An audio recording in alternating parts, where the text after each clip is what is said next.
നാരായണീയം ദശകം 5 വിരാട് പുരുഷോൽപത്തി. ശ്ലോകം 5.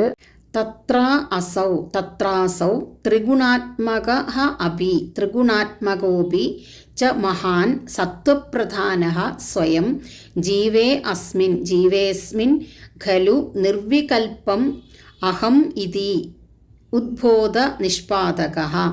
നിർവികൽപമഹമിത്യുദ്ബോധ നിഷ്പാദക. ചക്രേസ്മിൻ സവികൽപബോധകമഹം തത്വം മഹാൻ ഖല്വസൗ സമ്പുഷ്ടം ത്രിഗുണൈഃ ത്രിഗുണൈസ്തമോതിബഹുലം വിഷ്ണോ ഭവത്പ്രേരണാത്.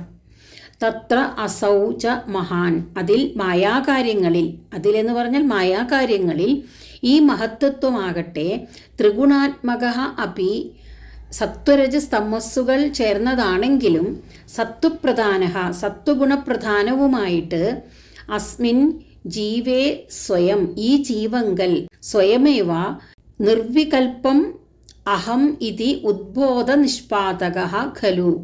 വികൽപ്പമില്ലാത്ത, അതായത് അത് ഇത് എന്നുള്ള ബോധത്തെ ഉളവാക്കാത്ത ഞാൻ എന്ന ഒരു തോന്നലിനെ സ്വയം ഉളവാക്കുന്നു.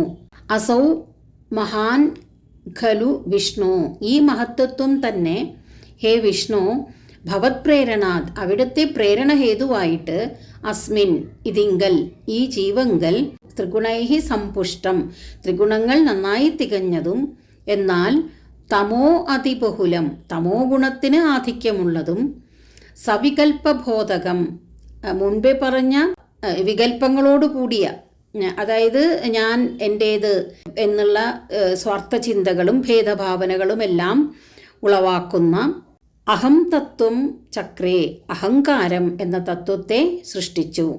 മഹത്വത്വം 3 ഗുണങ്ങളും ചേർന്നതാണെങ്കിലും സത്വം പ്രധാനമായിട്ടുള്ളതാണ്. അത് ജീവനിൽ നിർവികൽപ്പമായ അഹംബോധത്തെ ജനിപ്പിക്കുന്നു എന്ന് പറഞ്ഞിരിക്കുന്നു.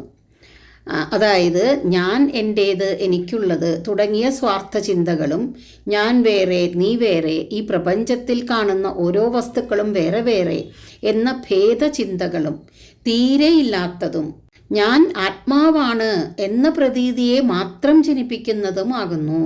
ഈ മഹത്വത്വം തന്നെ ഭഗവാന്റെ പ്രേരണയാൽ 3 ഗുണങ്ങളും വർദ്ധിച്ച് അധികമായ തമോ ഗുണത്തോടുകൂടി ജീവാത്മാവിൽ സവികൽപബോധജനകമായ അഹങ്കാരത്തെ സൃഷ്ടിച്ചു എന്ന് പറയുന്നു. ഇവിടെ സവികൽപബോധം എന്ന് പറയുന്നത് മേൽപ്പറഞ്ഞ സ്വാർത്ഥ ചിന്തകളും ഭേദഭാവനകളോടും കൂടിയ ആ ബോധത്തെ ഉളവാക്കുന്നതാണ്. സവികൽപബോധത്തെ ഉളവാക്കുന്ന അഹങ്കാരത്തെ സൃഷ്ടിച്ചു.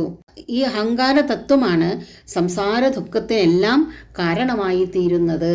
തത്രാസൗ ത്രിഗുണാത്മകോപി ച മഹാൻ സത്വപ്രധാന സ്വയം ജീവേസ്മിൻ ഖലു നിർവികൽപമഹമിത്യുദ്ബോധ നിഷ്പാദക.